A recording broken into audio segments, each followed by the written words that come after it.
Today I am going to tell you about the most terrible incident that happened in 1978. The Devil's Grip, Doris Aking's struggle against Evie. Watch the full video and subscribe to the channel. Welcome to the most terrible series on my channel, Horrorism. Case 1. Doris Aking went through a terrifying ordeal a few years back, which she describes as a journey marked by demonic attacks. The terrifying experience began during her time in Form 3, a moment that changed her life forever. One ordinary morning, Doris opened her front door and was met by a strong gust of wind that rushed into her home. The sudden chill made her feel an immense weight pressing down on her, overwhelming her with fear. She called upon God's name, and miraculously, the suffocating feeling dissipated. The following night they brought an even more alarming escalation. This time, the devil returned with a malevolent presence, instilling a profound sense of fear within her. They blindfolded her, intensifying her terror. They threatened to kill her if she made any sound. Despite her attempts to resist, she found herself utterly powerless against their hold, struggling in vain to escape. In a moment of desperation, Doris screamed, and her mother rushed into the room, lit a lamp, and began to pray fervently for her daughter's safety. In that moment of prayer, the oppressive atmosphere lifted, granting Doris a sense of peace that allowed her to sleep soundly until morning. The torment did not cease there. Doris was plagued by nightmares that left her deeply unsettled, including one where she heard the wails of her family mourning her passing. As days turned into weeks, the unsettling experiences intensified. Even during daylight hours, she sensed an invisible presence lurking nearby, observing her every action.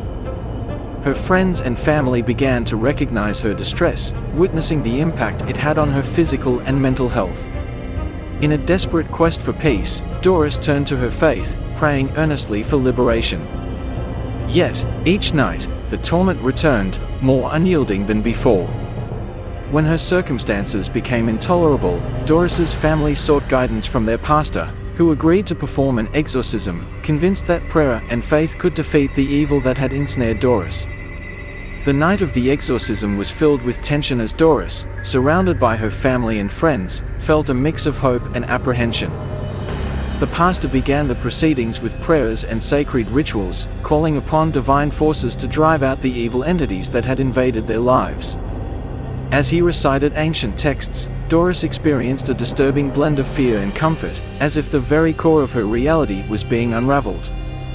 During the ritual, Doris suffered violent convulsions, her body twisting as if resisting an unseen force. Family members were shocked, while the pastor remained steadfast, invoking the name of God to protect and cleanse the space. As the prayers became more intense, Doris felt an overwhelming tug, torn between the light and the encroaching darkness. Finally, after what felt like an eternity, the pastor declared that the demons had been defeated. The atmosphere changed, and a profound sense of peace filled the room. Doris collapsed, exhausted but filled with immense relief. The heavy burden that had plagued her for so long seemed to vanish, replaced by a lightness she had almost forgotten.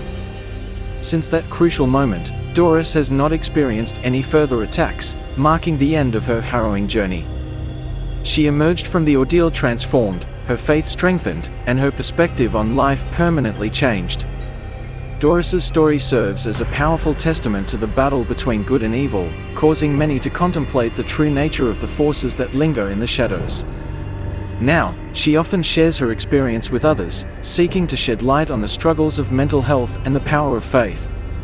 Doris has become a beacon of hope for those trapped by fear, reminding them that there is always a glimmer of light at the end of the tunnel.